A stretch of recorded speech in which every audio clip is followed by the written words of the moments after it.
الحمد لله رب العالمين، والصلاة والسلام على أشرف الأنبياء والمرسلين سيدنا محمد وعلى آله وصحبه أجمعين.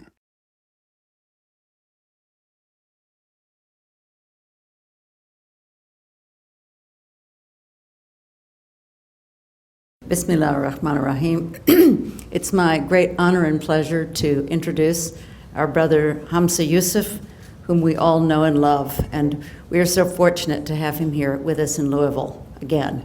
A couple of Ramadans ago, he called me early in the morning.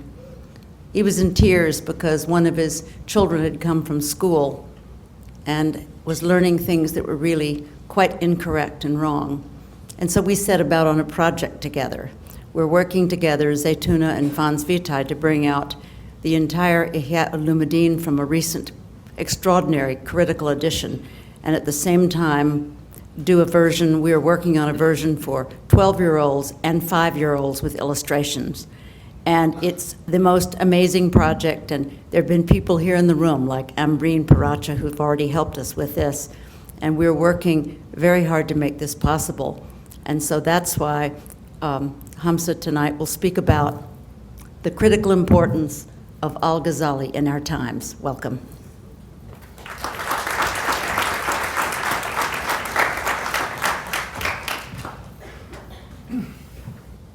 السلام عليكم ورحمة الله وبركاته. اللهم صل وسلم وبارك على سيدنا محمد وعلى آله وصحبه وسلم تسليما ولا حول ولا قوة إلا بالله العلي العظيم. I was just wondering, who is that? Your computer? Because was your screensaver a Rastafarian flag? Okay. That's interesting. So, because I thought I saw a Rastafarian flag between those images, so I'll begin with a quote by Bob Marley, which relates to Imam Al-Ghazali. Bob Marley said, free yourselves, free your minds from mental slavery. None but ourselves can free our mind. And have no fear of atomic energy, for they cannot stop the time. How long will we stand aside? How long will they kill our prophets as we stand aside and look? But some say that's all a part of it. We have to fulfill the book. So I thought I'd give you a little Bob Marley quote there. The picture that was chosen for Imam Al-Ghazali was, it really troubled me because I think Imam Al-Ghazali, if he saw it, the first thing he would do is take a sledgehammer and literally tear it down, because Imam Al-Ghazali was a great iconoclast. And unlike those who destroyed the idols that are worshipped made of stone and wood and other things, he was interested in destroying the idols that our minds generate. He was interested in destroying the idols of the ego. And he actually considered the greatest idol to be the idol of the self. And so this is his starting point, really, in letting us recognize that shirk, this concept that is so profound and constant in the Quran, this idea of associating with God. He really felt that the great association with God was the idea that the self had some kind of independent existence. And that was the idol that he was engaged in dismantling and deconstructing. And in that way, he will continue to be relevant for all time, because he set about really to articulate as best he could the way that could be done. And that's his great opus, the Ihya Ulumuddin. So what I'd like to do is look at three aspects of Imam Al-Ghazali and conclude with why he remains relevant for us today. The first aspect of his life is that he was born in an incredible time and place to be born for somebody of his genius, because there have been probably countless geniuses that were born and still are in places where their genius is never nurtured or enhanced. And I've met some really brilliant illiterate people that had they had the opportunity to go to school and to learn and to cultivate their minds. In fact, I was once in Arabia. I was in Jeddah, and there was this really unusual Eritrean. She was an Ethiopian girl, so we're back to Rastafarians. She was an Ethiopian girl, and she was working as a maid in this house. And she was like a wild thoroughbred. They had such a hard time with this girl, and because she was just constantly challenging them and questioning things. And finally, she actually lost her job because I would ask about her when I would go back, how was she doing? But she lost her job because they couldn't handle her. And what was very clear to me was that she felt so wronged by just being in this economic hardship of having to leave her country to go to a foreign country and to be treated in a condition that really wasn't that humane. And so she was constantly rebelling against this. There are many, many stories like that around the globe. Imam Al-Ghazali, however, happened to be born, first of all, into an extremely pious family. His father loved scholars. His father was not a scholar, but he loved scholars, and he spent his time serving scholars. And his one desire was that his children would become scholars. And he died early and left Imam Al-Ghazali and his brother Ahmed orphans. But before he died, he left a little bit of money and put him in the care of a very pious man and told him to raise them in the best manner so that they would be pious people. And what happens is Imam Al-Ghazali, both he and his brother were actually very, very intelligent and displayed their brilliance very early on in the madrasa, and they learned what could be learned in Tus at the time. As he entered into his early youth, where he would be ready to move to the next level, he was sent to a place. He's born literally he's born at the head of the 6th century Islamic era, and he goes to this school, and it just so happens that probably the most brilliant scholar in the Muslim world was there at the time. And we underestimate the impact that this has, because, just to give you an example, the ping pong champion of Great Britain wrote a book called Ping. And in that book, he says he's going to answer the question of why he became the ping pong champion of Great Britain. A lot of people don't know that after China, Great Britain is the second most important ping pong country in the world. British people don't really do too many outdoor sports, so they're really good at ping pong. But this man said, I would like to argue that I was just this really talented, genius ping pong player. But that would be a lie. And so I'm going to tell you why I really am the great ping pong champion of Great Britain. It's because when I was 8 years old, my father bought, for some reason, a proper tournament-size ping pong table of very good quality and put it in the garage. And I happened to have a 10-year-old brother who loved to play ping pong. And so we played ping pong all day long. And so what he says is, he was sent to a school because his house was one house away in the zoning, and he happened to go to the school with the best ping pong instructor in Great Britain. And because he had mastered this thing as a child, he was prepared to have this great teacher. And he ended up being apprenticed, this teacher took him as an apprentice, and he literally learned all of these things that he would not have learned in another place. And so we forget, this is the element of qadar. And we forget about this, that we would like to take credit for a lot of what we do and who we are, but so much of it involves other things that have nothing to do with us. It's pure circumstance. One of the things Robert Frost said in a beautiful poem, if you should rise from somewhere up to nowhere, from being somebody up to being from being nobody up to being somebody, be sure to repeat to yourself, you owe it to an arbitrary God whose mercy to you rather than to others won't bear too critical examination. Stay unassuming. if for lack of license to wear the uniform of who you are, you should be tempted to make up for it in a subordinating look or tone. Beware of coming too much to the surface and using for apparel what was meant to be the curtain of the inmost soul. Imam Al-Ghazali was a nobody who became a somebody. He was from nowhere and became from somewhere. But he forgot to stay unassuming. So he had the best teacher in the Muslim world, Imam al-Juwayni, and he was his best student. In fact, Imam al-Juwayni said about him, he's an ocean that you can drown in, which some people say was a kind of double-edged compliment. Imam al-Ghazali, at a very early age, mastered all of the sciences at that time, and that was a place where they were learning all of these intellectual tools. He mastered logic at a very early age, and one of his first books was a book on logic. He mastered grammar. He mastered rhetoric. He was a rhetorician in both Persian and in Arabic.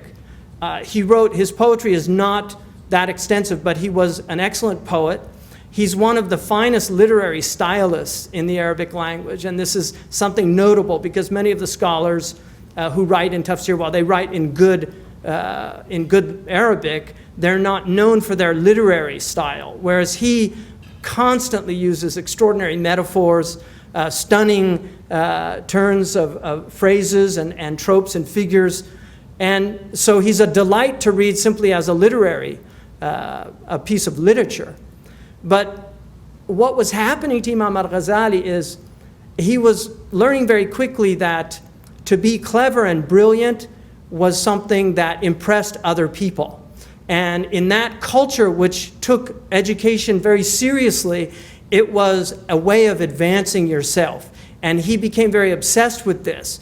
He could pretty much win, and he did. He won every argument he ever got into. And he became, according to his own statement, he became intolerable as a person. And at a certain point, he latches on to the coterie of one of the rulers at that time, a minister. After finishing with Imam al-Juwayni, he comes to him and enters into his court and becomes one of the court scholars. And this was a way of career advancement, what we would today call scholars for dollars. So he was in this environment, and this minister, who Nizam al-Mulk is one of the most extraordinary characters in Islamic political history. He himself was a scholar of his own weight. But he recognized that Al-Ghazali's genius could be used to forward he had an agenda, and that agenda was to establish a certain type of Sunni normative Islam, a Sunni orthodoxy, because he was living at a time where you had Ismaili Batinists. These were esoterists who wanted to esotericize Islam to where the outward meanings were really not important, but it was the inner message of the tradition. And so he goes then and begins to write polemical writings against the Batinists and against others. And at the same time, he's writing books in a really large spectrum of interest. He had a vast encyclopedic mind and was capable of grasping very, very difficult concepts. So he goes, and in the 590s Islamic era, he in a period of about 4 years, he has this immense output. He writes a critique. First, he writes a book on what are called the aims and purposes of the philosophers, Maqasid al-Falasifa. And then he refutes those aims and purposes in another book, which is called Tahafut al-Falasifa, which 100 years later leads to the refutation of Averroes or Ibn Rushd, called Tahafut al-Tahafut, which is the incoherence of the incoherence, because he called it the incoherence of the philosophers, also the deconstruction of the philosophers. So at this time, he's got this incredible output. He's made, in his 30s, he becomes the head of the Nizamiya, a head professor at the Nizamiya in Baghdad. And this would be like being appointed to the head of Harvard, one of the chairs of Harvard, at a very early age. And in the Muslim world, this was really unprecedented. So his classes would bring literally thousands of people. These were done in very large masjid in Baghdad, and not just students could come, but other people, a time of incredible intellectual activity. So all these people are coming, and Imam Al-Ghazali gives dazzling speeches, he gives incredible classes, very eloquent, everything at his hands, literally, all the tools of knowledge. He pretty much knows everything there is to know, and this was said in the pre-modern world, this was something that was quite possible. You could literally master what was known at the time. I mean, we forget that the Encyclopedia Britannica of the first edition, I think it's in 1734, has 3 volumes. It was quite small because this explosion of information that occurs in the 19th and 20th century. Prior to that, somebody like Goethe could literally be a master of what was capable of mastering in terms of outward sciences during his life. This is what Imam Al-Ghazali did. But he himself was struggling. He was profoundly troubled by his own state. And he wrote his autobiography, Munqidh min al-Dalal, which is the savior from error. And what he does is he categorized 4 types of knowledge. He argues that there is the knowledge of the philosophers, which is a rational knowledge, the knowledge of the theologians, which is a knowledge that has rational component and a component of revelation, and then the knowledge of the esotericists. And philosophers at that time would also be what we would call today scientists, because they understood that natural philosophy was actually a branch of philosophy. So they considered scientists to be natural philosophers. So he would mean by today, he would categorize the scientists under that category. People like Dawkins and those who expound a materialistic view of the world, the taba'iyun, who were called the naturalists or the materialists, or dahriyun is another term that was used. So what he does is he basically, he writes this incredibly revealing autobiography about his own crises, and he tells us what happens to him. And basically what happens is he goes to the masjid to give his lecture, and there's all the students, and he is incapable of speaking. He can't speak. And he said that for the year prior to that, he had wavered whether to set out on this path or not to. And what he meant by it was the path of realization, because the third category of knowledge that he argues were called the esotericists. They were people that claimed that there were certain people that had special knowledges that were inaccessible to other people, and we just had to follow these people. And then finally he said the last claim was to the people of tasawwuf, who argued that knowledge was the knowledge of experience, of taste, and that real faith came from experience and not from a set of logical propositions that you memorized in a textbook.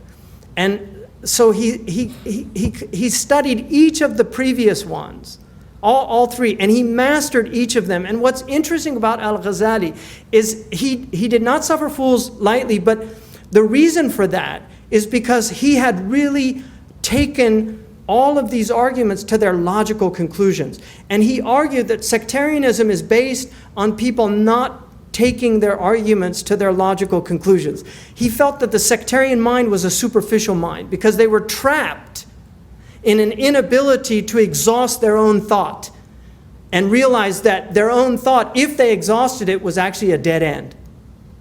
And because he went to the end of each of these positions and realized that they were dead ends. And in that way, there's a postmodern element to Ghazali, which is very interesting. What he's arguing is these narratives, these grand narratives that these groups erect and then really become idols that they put up, can actually be dismantled if you use the right tools to dismantle them. And this is what he does. With each group, he dismantles their arguments. The only group that he said that he could not dismantle was these people of tasawwuf, because what he said was their argument was not a rational argument. And he had all the rational tools to fight these other groups.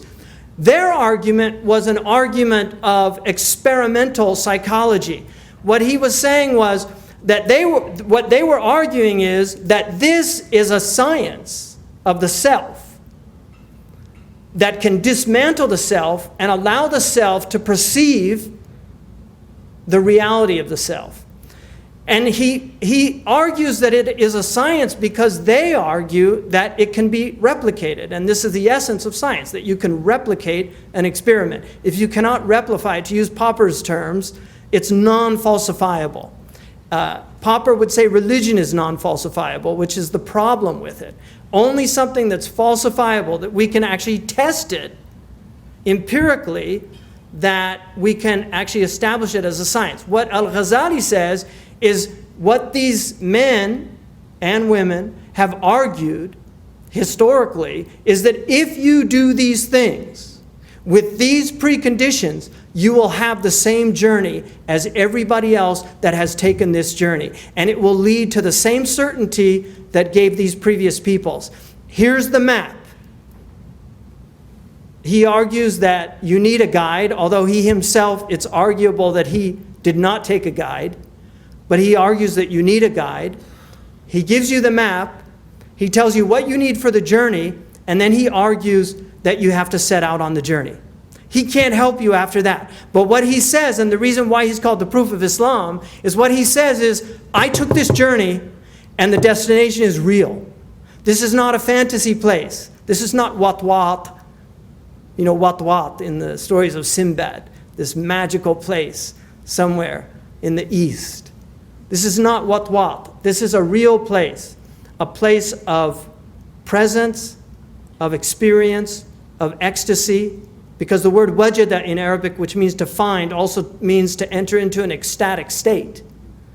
And this is what he's arguing. So when he has his crises, he decides to set out. Now, he has, prior to this, written some of the most important books in the history of Islam. People know him for the Ihya. The reality of it is, his single most important book, historically, has been the Mustasfa, which is in Usul. And Eric Ormsby, I think, rightly argues in his biography of Ghazali, that Ghazali was essentially an Usuli scholar.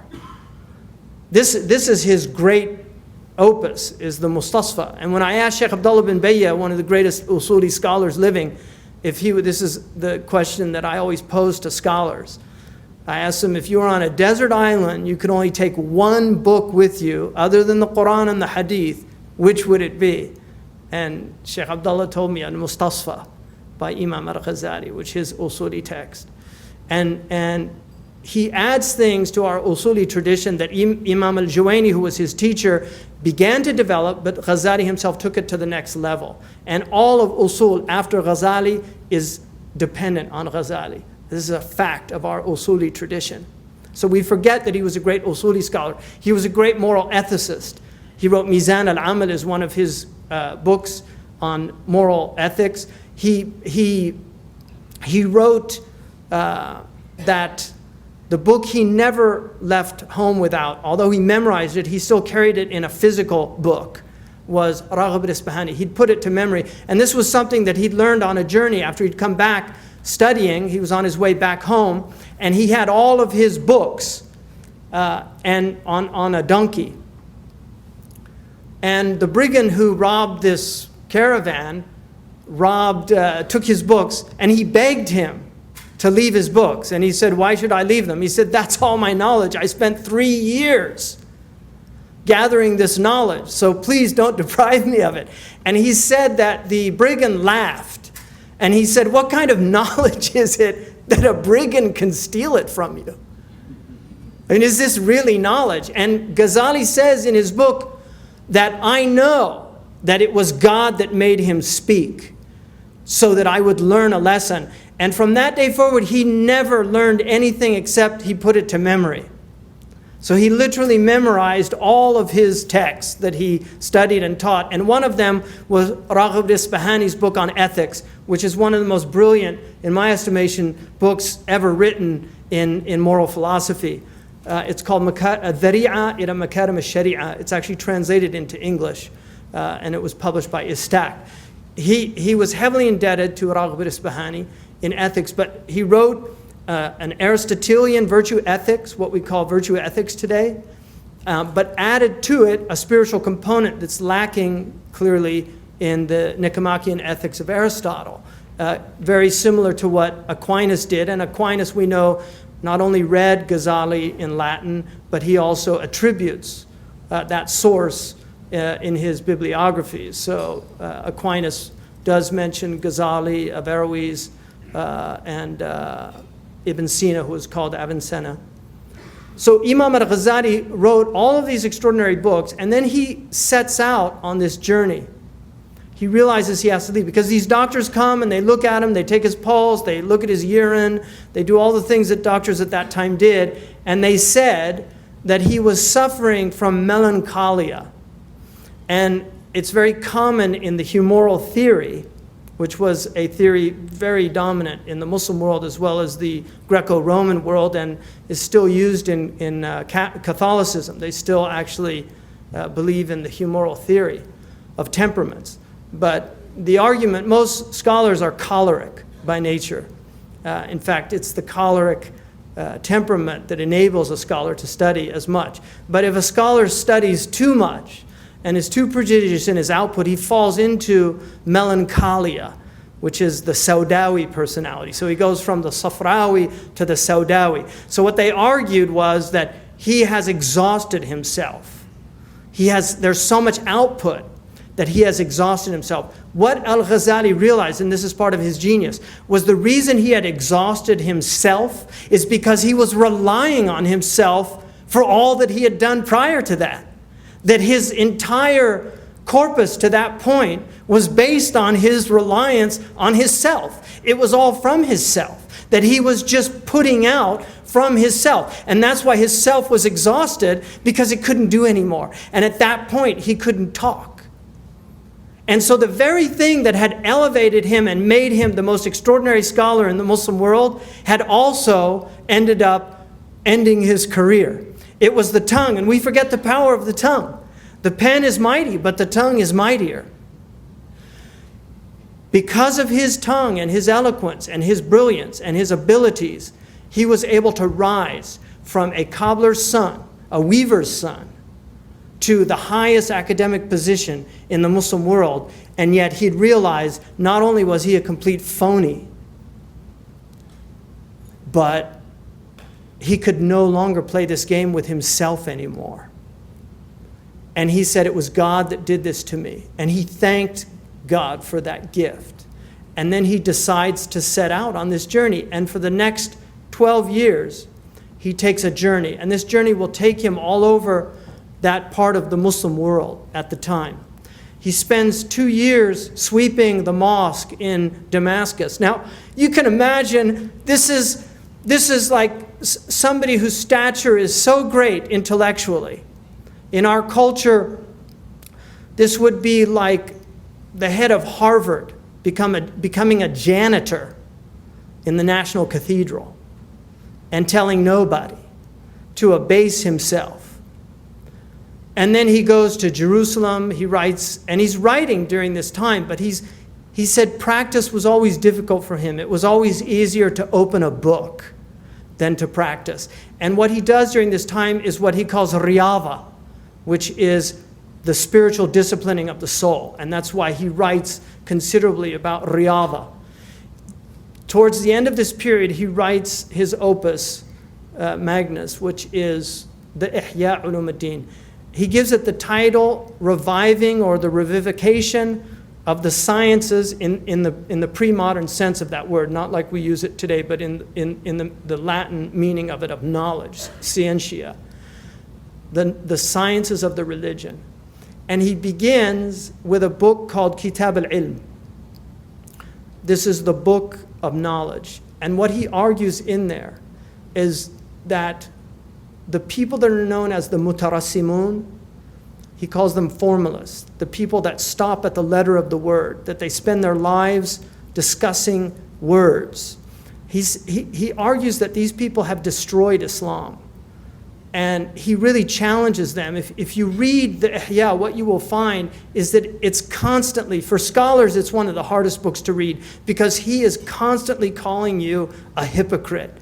And the reason he's capable of doing that is because he was the best of the best. And he knows the heart of the scholar. He knows the place of stature in the scholar's world, of the applause and the love of bravo. He knows exactly what that means, the accolades that one gets for their cleverness, for their production, for their brilliance. He was the cleverest of them all. And this is what he argues in that first book. He said, you're all fooling yourselves. And I know, because I was one of you. And then he says, he basically argues that real knowledge is not all of these words. It's something much deeper than that. The words are necessary, but they are only a necessary. They are not a sufficient cause for the purpose of this. And then he will argue that the real purpose of this religion is to know God. It is about ma'rifah. It's about realization of God. But he says, but I'm not going to write about what he calls mukashafa, about the unveilings that will occur to people that take this religion seriously. What he says is, I'm going to write about mu'amala. I'm going to write about how you can achieve this state. And here's my book. And I divide it into 4 sections, quartos. The first section is going to be about the secrets of why we do all these things. What he says is, don't be content with simply doing wudu. There are Muslims now, when they go into the bathroom, it's just this quick thing, and they see it as something they have to do before they do wudu. My own teacher, Murabt al-Hajj in the Sahara, I used to do wudu next to him, and he, on average, would take about 10 minutes to do wudu. It was really quite extraordinary to watch him do wudu. And I realized from his wudu that for him it was an act of ibadah. He was not simply doing a ritual. He was actually experiencing, because we know that the Prophet ﷺ said, when you rinse your mouth, the sins of your tongue flow out with the water. In the Shafi'i madhab, the water of wudu is considered polluted. You can't actually use it. You have to dump it. Water plants with it, but you can't drink it or use it because it's polluted by the sins that have been washed away. And so Imam Al-Ghazali is arguing that there are secrets to purification. And he says that when the Prophet said, At-tahur shatur al-iman, purification is half of this religion, he said, do not think that he is talking about this water ritual that we do. He is talking about purifying the heart. This is what he's talking about. And this is only symbolic of that purification. And he talked about a man, the Prophet ﷺ said, what do you say about a man who lives beside a river and bathes in the river 5 times a day? Will you see any filth on him? And they said, certainly not, Ya Rasulullah. And he said, this is like the man who washes himself and then prays 5 times a day. This is what he is doing. In other words, what the outward washing is to the body, the inward reality is to the soul. And then he argues about prayer and what the purpose of prayer is. He says prayer is entering into the presence. And the reason that you say Allahu Akbar is you are pushing this world away from you and putting it behind you, and you are entering into a state of presence with your Lord. And then he says, you begin, Alhamdulillahi Rabbil Alameen. Praise be to the Lord of the worlds, the merciful, the compassionate. Ar-Rahman Ar-Rahim, Maliki Yawmiddin, the sovereign of the day of judgment, or the master of the day of judgment. And then you speak directly. This is in Arabic called iltifat, where you move from a third person tense, what they call khitab al-ghaib, to khitab al-hadir, where you move from speaking to somebody who's absent to speaking to somebody who's present. Iyaka na'budu. To you alone we worship. Iyyaka nasta'in. To you alone we seek help. That this is, he says, this is what the Fatiha is. It's to enter into the presence of your Lord. It's not just to go through these motions, this perfunctory act that you have to do 5 times a day. That this is about coming to intimate discourse with your Lord. And then you speak to your Prophet directly. Assalamu alayka ayyuhan nabi. Peace be upon you. That's not salamu alayhi, assalamu alayka, because you understand that there is a spiritual presence. There's a spiritual presence. The Prophet ﷺ said, تُعْرَضُ عَلَيَّ أَعْمَالُكُمْ. I see your actions. This is a Sahih Hadith in Al-Bazar. I see your actions in the grave. فَإِذَا وَجَدْتُ خَيْرًا حَمِدْتُ اللَّهِ وَإِذَا وَجَدْتُ شَرًّا أَسْتَغْفَرْتُ لَكُمْ. If I see good, I praise God, that these are my people, that I taught them to do good and they're doing good. And if I see you doing wrong, I ask forgiveness. He doesn't curse us. He doesn't say, why aren't they doing good? He asks forgiveness for us. So Imam Al-Ghazali then talks about fasting and zakat. What are the meanings? And hajj, the real meanings behind these things that we do and take for granted. And then he moves to the second, which is the second quarter of this ihya. And the architecture of the ihya is quite extraordinary if you examine it. He moves to the second quarter and he shows that you have daily things that you do. We were talking today about sacred monotony. This idea of doing these things that we do every day and they become our practice. Like the master archer who goes out every day and practices until it becomes effortless. It's no longer, he is no longer present. The beginner's mind is a wonderful mind, they say, because the beginner's mind is really the mind that has arrived. Because the beginner is always present. Because they're so worried about getting it right. If you watch a beginner driver, I love when I drive by these schools, you know, these driving schools. I love watching these people learning how to drive. They're usually about 16, and they're in there, and they're so present because they have the beginner's mind. You see, after a while, they like everybody else, they're falling asleep at the wheel, right? They go from one place to another and they don't know how they got there. But they've done that trip so many times because they're asleep at the wheel. The lights are on, but nobody's home. This is most people. We're somnambulant. We're sleepwalking through life. We're not present. We're not present in our meetings when we meet each other. We go through the motions. We shake the hands. We don't really hear the names. When I lived with the Bedouin in Mauritania, one of the things that really floored me about some of the Salihin amongst them, one lady, and a very dear lady to me, she was the wife of my teacher and she died a few years ago, Maryam bint Boueba. And I wrote a piece about her called Another Mother of the Believers. Maryam asked me when I first arrived there in 1984, she asked me if I had family, and I said, yeah, and she said, what are their names? And I said, well, I've got, my mother's name is Elizabeth, and my father's name is David, and my brother's name, I have 2 brothers, one's name is John, and the other's Troy, and then I have 4 sisters. I have Kathleen, Patricia, Elizabeth, who's now called Nabila, and Mariah. And I didn't think anything of it. I left, after I left that period, there were 10 years before I went back. When I first saw Maryam, after 10 years, she said to me,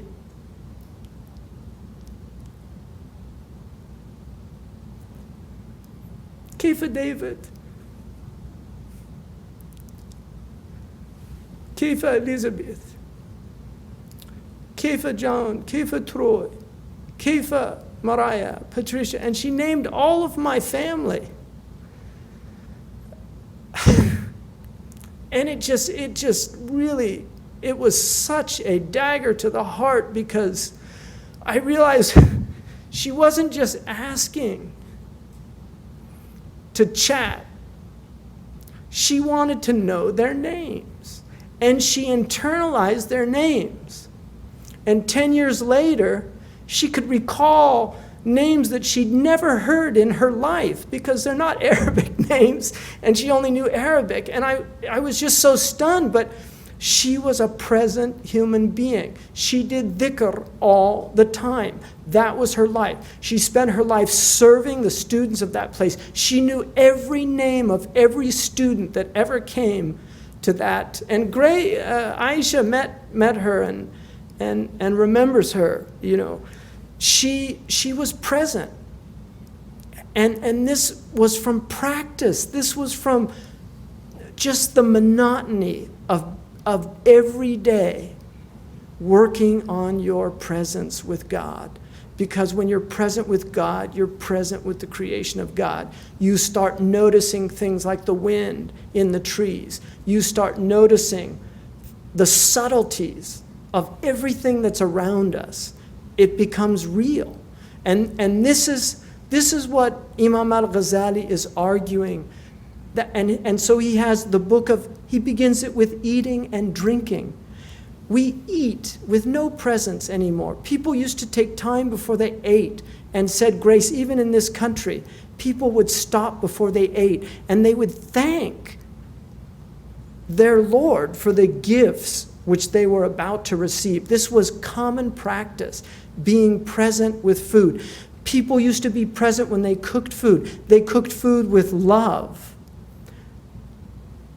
I had one teacher, one of my teachers, Omar Malahji, his wife would cook her food, doing prayer on the Prophet the entire time with niyatu shifa, that God would make that food a healing for the people that ate it and make the energy that they derive from it used for worshiping Allah. They would only buy from grocers in Medina that they knew prayed 5 times in the prayer in the masjid. They would go out and pick their own animals and sacrifice them because they didn't want to buy meat from these butchers that they didn't know how they were treating the animals. This is a real family that I have visited over the years. It is a fact, and I guarantee you many people have experienced this. If you go and have eaten a full meal, and you go there and they serve you food in the house of Omar Malahji, you will not get indigestion by eating a second meal immediately after that at his house. And many people have testified to this because they will force you to eat. They will say, Kul. They say, Kul karrijal wa ibka jimal. You know, eat like men and drink like camels. That food was made with presence. We forget, people don't have energy anymore. How is your food being manufactured? How is it being grown? How is it being cooked? Because this is where energy comes from. It comes from, that's the sabab for the energy that we live on is caloric. It's heat derived from these means that God has given us. So he talks about being present when you eat, chewing your food, being grateful, not putting another morsel in until you finish chewing the morsel that's in your mouth, because he says this is from gluttony. To don't eat quickly, to eat with gratitude. Never mention death at the table. He says death is not an appropriate, because he said if your heart is alive and people mention death at eating, you should lose your appetite, and if you don't, it's a sign that your heart is dead. Wendell Berry the other night talked about people now reading about massacres or watching them on television while they're eating their dinners. And it has no effect on them. This is from deadened hearts. We're no longer feeling. And then he moves into, he ends this chapter. He begins the next section with the section on the wonders of the heart. And this is the section where he deals with what he calls the muhlikat, those things that are destructive to us. And the muhlikat, in his understanding, are the vices that will kill the heart. And he talks about pride and arrogance, and he distinguishes between vanity and arrogance. He says vanity, all you need is a mirror, but arrogance always requires another person. So the vain person simply needs a mirror to admire himself, but the arrogant person needs another being to oppress. And he talks about the roots of these, and much of it is related to death, the fact that people have forgotten that they're going to die. And then he ends this section with the book of delusion, or what we would call illusion, the internal state where we completely misread ourselves. We don't know who we are. The Arabic word, the Roman word for personality, persona, means mask. In Arabic, it's called shakhsiyah, which comes from a word that means a shadow. So the personality is a shadow, it's an illusion. Who you think you are is not who you really are. Who you are is related to your historical narrative, where you were born, where you grew up. If you speak here like a Kentuckian, you have a certain way of speaking. But if you grew up in New York, you would be speaking like a New Yorker. These things have nothing to do with your personality. They're simply the circumstances you find yourself in. And he says that to get out of this delusional state is the beginning of the path, to want to get out of this state, to recognize that you're in it. And that's why the next book, which is the last 10 books, the book of salvation, the first chapter is about repentance, metanoia, changing your mind, turning back, realizing that the destination that you're on is one to your own death. And he ends this, he has fear and hope and trust in God, and he puts trust and tawheed in the same chapter, which is very interesting, because to him tawheed is not a theoretical construct, which it is to most Muslims, this idea God is one. No, to him God is doing everything at every instant. That is tawheed. And Ghazali is arguing that if you really understand this, you will have utter trust in God. You will put all your trust in God because it's all God. God is doing everything in every instant. And this is why if you're not content with your circumstances, he argues you're not content with God, because it's God that put you into those circumstances, but what God is asking you to do is respond to them appropriately. That's the challenge. It's not the circumstances. The challenge is the power that God has given you in your will, your irada, to actually take your circumstances and respond appropriately. And there are only 4 circumstances and 4 requisite responses. You're in tribulation, and he says the response to that is patience. You're in a situation of blessing, and you have to respond to that with gratitude, and that will increase you. And if you don't do those things, what he says, if you're in a state of gratitude and you respond by heedlessness, the blessings will be taken away from you, not as a punishment, but as a reminder to pull you back. One of the things he says, he said there's only 2 types of people from a hadith: people in tribulation and people in good situations. He said, if you're in a good situation, God will send the people of tribulation to you. And if you reject them and close the door on them, he will make you the people of tribulation. He'll take away your blessings, because your blessings are to serve the people in tribulation. These are the awakenings that he's trying to instill and inculcate, and this is why as you read this book, a transformation should occur. If it doesn't, you haven't read the book. But the book is not to be read once. In the Hadrami tradition, the 40 books were read 1 book a day for the rest of your life.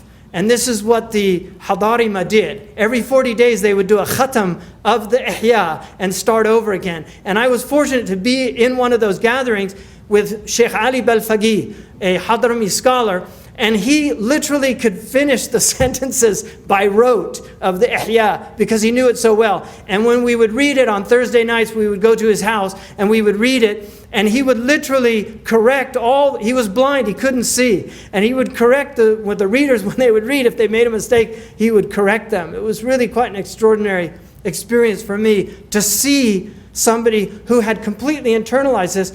All the people that I have met that have been part of this tradition are really some of the most extraordinary human beings. that I've ever met. My own teacher, Muhammad Hajj, spent a large period of his life reading nothing but the Ihya in a graveyard outside of the Bedouin encampment where he was from.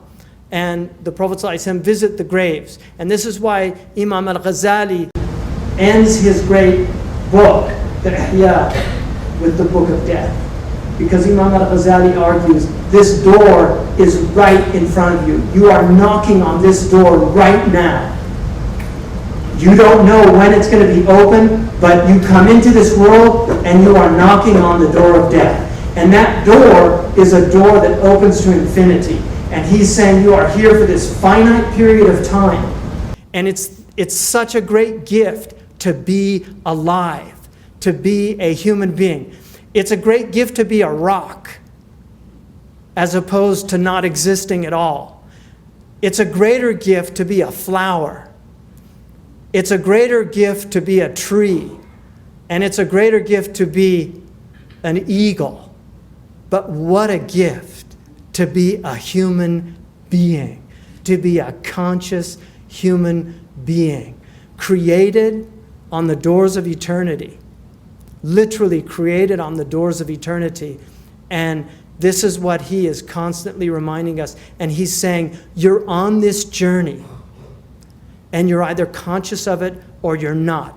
Once you become conscious of it, you have to become an active wayfarer, not sleeping on the bus, but driving the bus, making sure that it didn't take a detour down the wrong road.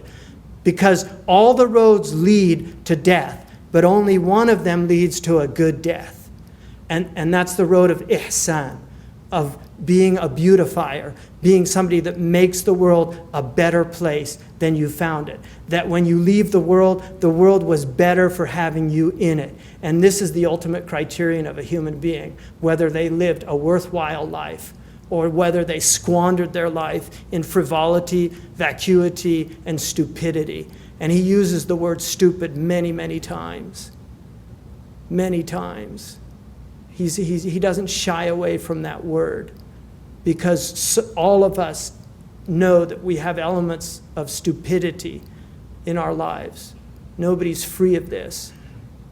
But to not squander, to not squander this life is the essence of intelligence. Whether you're a street sweeper or a professor, a doctor, a judge, a lawyer, whatever you're doing, if you're doing it with purpose, intentionality, purity of end and means, then you're doing the right thing. It doesn't matter what you're doing. I would argue that we're in one of the greatest crises that we've ever been in as a community, the Muslims. And I'll conclude just by saying a few words about this and why Imam Al-Ghazali is so relevant for us today. Imam Al-Ghazali hated sectarianism because he felt that the sectarian mind was a provincial mind. It was a mind that was incapable of seeing universals, that it was trapped in the realm of particulars. And he also recognized the concept of the wayfarer. And my father, who taught philosophy and humanities at the university level, spent a good deal of time with Aquinas and a lot of time, more time with Plato probably. But he knows the Western canon very well. He's spent his life reading and rereading it. He saw a film about Imam Al-Ghazali, and he asked me, is this man in translation? I said, yes. He said, could you get me the book? So I gave him several books of Imam Al-Ghazali, including The Alchemy of Happiness, the 2-volume version. And he devoured those books. And when he finished, he told me 2 things. He said, I know my tradition reasonably well. And he said, and I can honestly say to you, I don't think the West has ever produced a Ghazali. And coming from him, for me, that was quite a statement. The second thing he said, if you spend the rest of your life just reading this man, it won't be a life wasted, an intellectual waste of a life. But the purpose that Al-Ghazali makes very clear is it's not about reading me. It's about taking what I've written and writing your own story with your life. being these meanings, embodying these meanings. And that's why he's Hujjat al-Islam. He is the proof of Islam. And in this age that we're living in, when men of religion and women of religion are so few throughout the Muslim world, I can honestly attest to the fact that I've met many very devout Muslims, but it's rare that I've met these types of people that are transformative by being in their presence, that the work that they've done and put into themselves. And I've met women and men of this caliber and stature in the Muslim world, and they have always had the same effect on me. And these are the people that Imam Ghazali is calling us to be, because we need more people like this. The imbalance on this planet is from the lack of people of stillness, of people of presence. The Quran says that when the hamiyat al-jahiliyyah, this zealousness and fanaticism of the Jahili people riled them up, Allah says that He sent down His sakina, His tranquility on the believers, on the Prophet and on the believers, that the response to fanaticism and zealotry is sakina. It's not more fanaticism and more zealotry. But sakina is not something, it's something that God will descend upon hearts that are open to it. If the hearts aren't open to it, they won't receive it. They'll miss it in their own agitation. And so Imam al-Ghazali is really, to me, an antidote to so much of what we're seeing out there, all this madness. I think they would be shocked at the type of Islam and the lack of community. We've got a lot of good Muslims, everybody in this room, you're good people. But our community, our ummah, when we saw what was done to Gaddafi, when he was captured, that brought shame on our community as a community. It brought shame, and if it didn't bring shame on you, then shame on you. Because our Prophet ﷺ, when he came into Mecca, he came in with his head bowed. When he had the power to crush the people that had crushed his people for 20 years, when he had them in his power, and they said, "What are you going to do with us?" And he said, "La tathriba alaykum al-yawm." He said what Joseph said, "There's no blame today. This is not a day of blame." Hind, who had bitten into the liver of his own uncle, his beloved uncle, he sat with her and spoke with her. And it was painful. When he met Wahshi, he asked him to tell the story of his killing his uncle. And when he got to the point where he pierced him, he said, "Kuf anka hasbuka," it's enough. And tears were flowing down his eyes. And this was the necessary confessional that they did in South Africa, where they made these criminals come before the South Africans and tell them their crimes. Speak their crimes, because this is how we purge these things from ourselves, by admitting these things. It's not about public humiliation. It's about people taking responsibility for their actions. And a great opportunity was squandered. But this is the crisis that we're in, and we have an immense amount of work. I want to thank a few people in here, Dr. Paracha for coming. He's a dear friend and really one of the pillars of our national community. I also, Aisha Gray Henry is a friend of now many years, and I'll just briefly say the first time I met her was in Cambridge, Massachusetts. I was a very young student of Arabic, and I didn't have enough money to buy it, but I just wanted to see Lane's legendary 2-volume masterful dictionary of the Arabic language. And so I went to her shop in Cambridge, the Islamic Text Society, and she actually had the 2 volumes on the desk. And I told her, "I just want to look at this book. I'd love to buy it, but I can't afford it." And she said, "How much money do you have?" And I looked in my pocket and I had 10 quid. And so she said, "Just give me 10 pounds. I gave her 10 pounds. I think it was about 55 pounds at the time. And she gave me this 2-volume, which I still have in my library. This was over 20 years ago. And we've been friends. That's a good way of gaining a friend quickly, being generous. So she's been a dear friend. She's from a beautiful family, Kentuckian family, from the founders of Louisville. And I want to also acknowledge another great Kentuckian family, the Binghams, Eleanor Bingham's here tonight. These are the really the families that built this city, that put their money and their lives and their civic service into this city. And those of you who have migrated to this city from other places, acknowledging these are the a'yan, they're what the Arabs call the mala.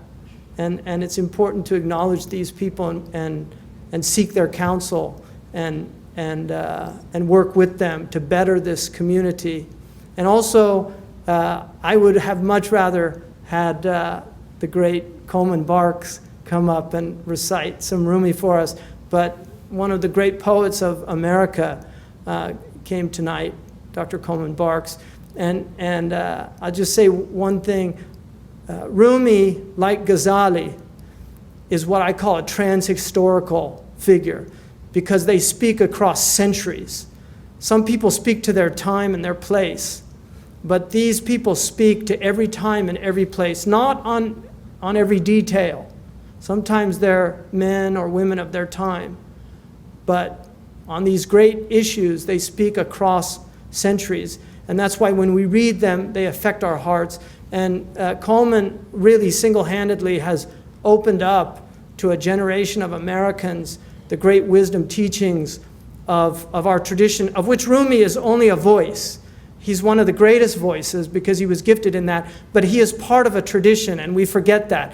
Rumi, in that way, is not saying anything from Jalaluddin.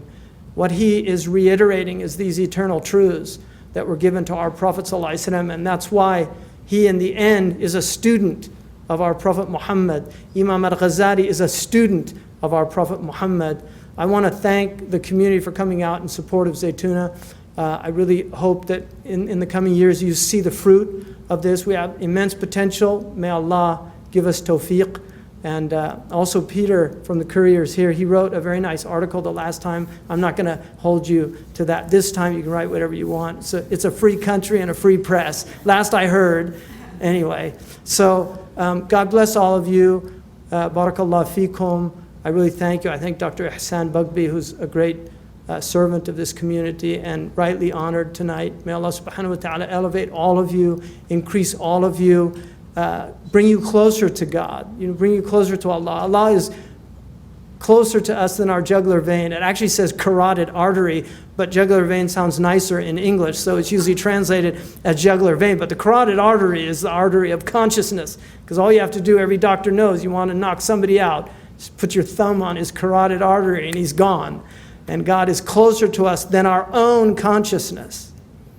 So may Allah make us conscious servants of the one true, living, eternal Lord of all the worlds. Assalamu alaikum wa rahmatullah.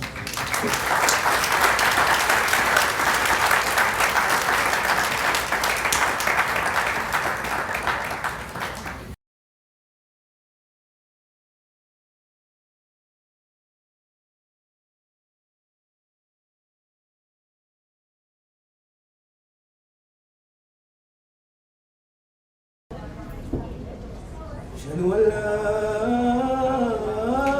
إله إلا الله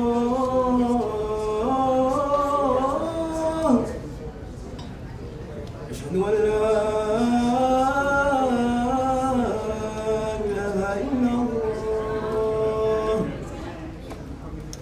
أشهد أن محمدا رسول الله أشهد أن